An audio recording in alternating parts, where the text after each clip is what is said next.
দুঃখের পরে আছে সুখ, প্রাণটা আবার উদ্বেলিত হয়ে ওঠে। তাই তো আসলে তো দুঃখের পরে সুখ। এজন্য কষ্ট যখন পাবেন, অসুস্থ যখন হবেন, ওইখানেও আনন্দ করবেন, কারণ সামনে আরাম আসতেছে। সুবহানাল্লাহ পড়েন। মুমিনের হারাবার কিছু নাই, দুঃখ পাওয়ার কিছু নাই, তার রোগের মাধ্যমে তার গুনাহ ঝরে যায়, সে আল্লাহর কাছে প্রিয় হয়ে ওঠে। তা আমাদেরকে কেউ হারাইতে পারে?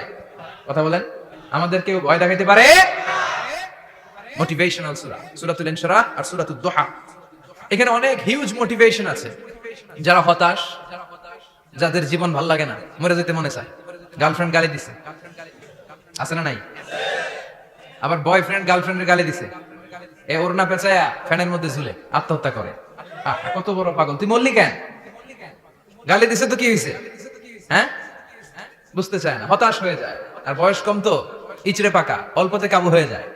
এই সূরাগুলো পড়ে না, এখানে আশার বাণী আছে।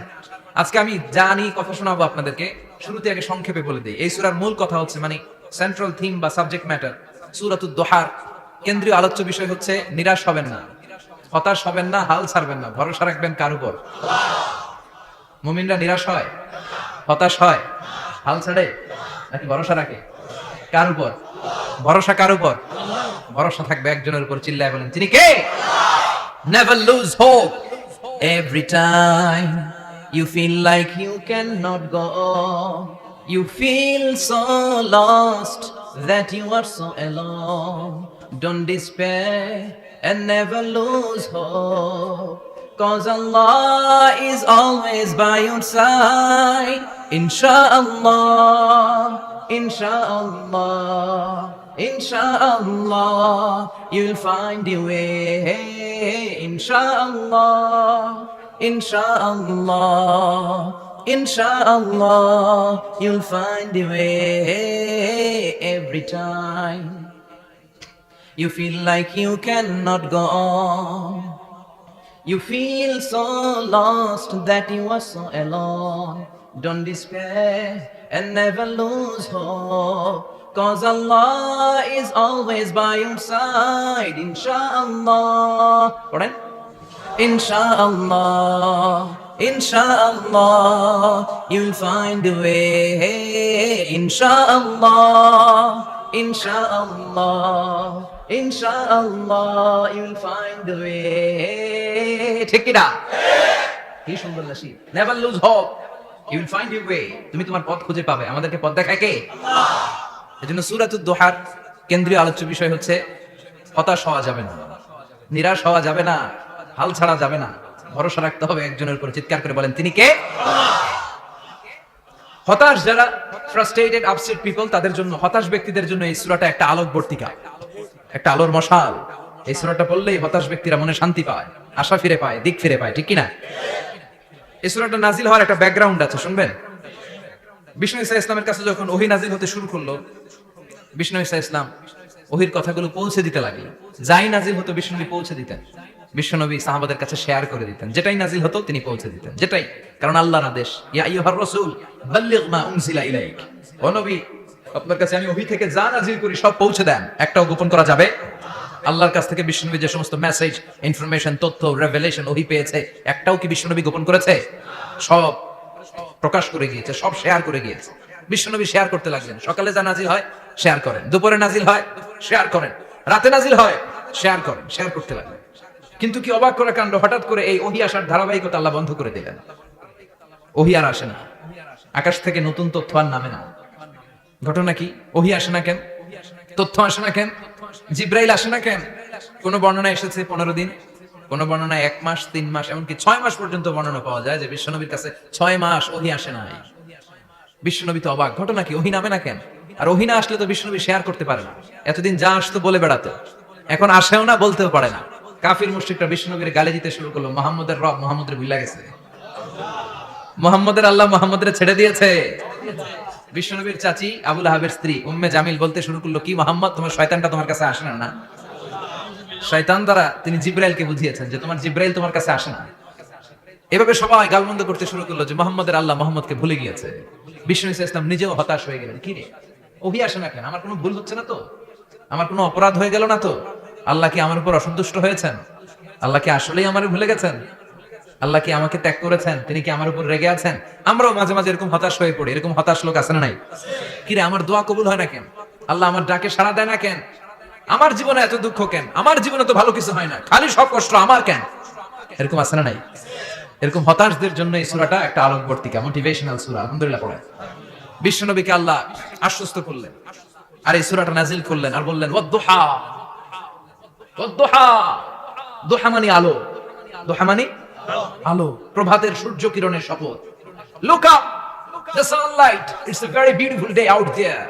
নবী হতাশ হবেন না, বেরোন, সকালের সূর্যটা কত সুন্দর, কি ঝলঝলে পৃথিবী, ফকফকে আর তকতকে, দেখলেই মনটা ভরে যায়, ঠিক কি না? দোহা, দোহা মানে আলো, আশার আলো, সম্ভাবনার আলো। আমাদের জীবনে আলোর দরকার আছে না নাই? আলো না থাকলে আমরা বাঁচতে পারবো? আলো লাগে বড় ভালো। এই আজকে আলো না থাকলে আমরা দেখা যেত। এজন্য কোরআনকে আল্লাহ আলো বলেছেন। কোরআনকে কি বলেছে? কিতাবুন আনজালনাহু ইলাইকা লিতুখরিজান নাসা মিনাল যুলুমাতি ইলান নূর। Muhammad, I've revealed this holy Quran unto you to lead the mankind out of darkness into the light. অন্ধকার থেকে লাইট, লাইট মানে কি? আলো, আলোর দিকে নেয়ার জন্য কোরআন পাঠিয়েছে। আবার বিশ্বনবীকে আল্লাহ নূর, নূরের সাথে তুলনা করেছেন। আবার বিশ্বনবী আল্লাহর কাছে নূর চাইতেন, বলতেন আল্লাহ আমার ডানে আলো দাও, আমার বায়ে আলো দাও, আমার সামনে আলো দাও, পিছনে আলো দাও, উপরে আলো দাও, নিচে আলো দাও, আমার দেহে আলো দাও, আমার মাংসপেশির ভিতরে আলো দাও, আমার হাড্ডির ভিতরে আলো দাও, আমার জন্য তুমি আলো দাও। পড়েন আমিন। এজন্য আলো ছাড়া বেঁচে থাকা অসম্ভব। আল্লাহ তাআলা আলোর নামে সূরা দিলেন, সূরাতুদ দুহা, প্রভাতের আলো, প্রভাতের সূর্য কিরণের শপথ, আলোর শপথ। সুবহানাল্লাহ পড়েন। এরপর আল্লাহ বললেন ওয়াল লাইলি ইযা সাজা, আলোর শপথ, সকালের সকালবেলার সূর্য কিরণের শপথ। দ্বিতীয় আয়াতে আল্লাহ বললেন রাত্রিবেলার শপথ, যখন রাত্রিটা নিঝুম হয়, হয় নিস্তব্ধ, নিঝুম আর নিস্তব্ধ রাতের শপথ। তাহলে আল্লাহ আলোর কসম কাটলেন, তারপরে অন্ধকারের কসম কাটলেন, ঠিক কি না? আলো দ্বারা মূলত আল্লাহ তাআলা ওহীর আগমনকে বুঝিয়েছে, আর অন্ধকার দ্বারা আল্লাহ তাআলা ওহীর অনুপস্থিতি বুঝিয়েছে। এটা দিয়ে আল্লাহ বুঝাতে চাইলেন, ও নবী, কাফির মুশরিকরা আপনারা গালি দেয়, ওরা বলে যে আমি আপনারে ভুলে গেছি, আমি আপনারে ত্যাগ করেছি, আমি আপনার প্রতি অসন্তুষ্ট। না না, আমি ইচ্ছা করে ওহী পাঠাই না, কারণ সব সময় আলো থাকলে ভালো লাগে না, কিছু সময় অন্ধকারের দরকার আছে না নাই? বুঝে শুনে উত্তর দিয়ে। 24 ঘন্টা আলো, 365 দিন খালি আলো আলো আরো আলো। যদি সূর্যের আলো সব সময় থাকে 365 দিন, ভালো লাগবে? রাতে ঘুমাবেন কেমন? আবার সব সময় ঘুটঘুটে অন্ধকার, আলো নাই, ভালো লাগে? ক্ষেত খামারে চাষ করা লাগবে না, বাজারে যাওয়া লাগবে না। তার মানে আলোরও দরকার আছে, অন্ধকারেরও দরকার আছে। এটা দিয়ে আল্লাহ বুঝাতে চাইলেন, নবী, ওহী নাজিল করার জন্য দরকার আছে, মাঝে মাঝে ওহী বন্ধ রেখে আপনারে বিশ্রাম দেওয়ার দরকার আছে। চিৎকার করে বলেন আল্লাহু আকবার। এজন্য আল্লাহ বললেন ওয়াদ-দুহা ওয়াল লাইলি ইযা সাজা মা ওয়াদ্দাআকা রাব্বুকা ওয়া মা ক্বালা ওয়ালাল আখিরাতু খায়রুল লাকা মিনাল উলা। সুবহানাল্লাহ পড়েন।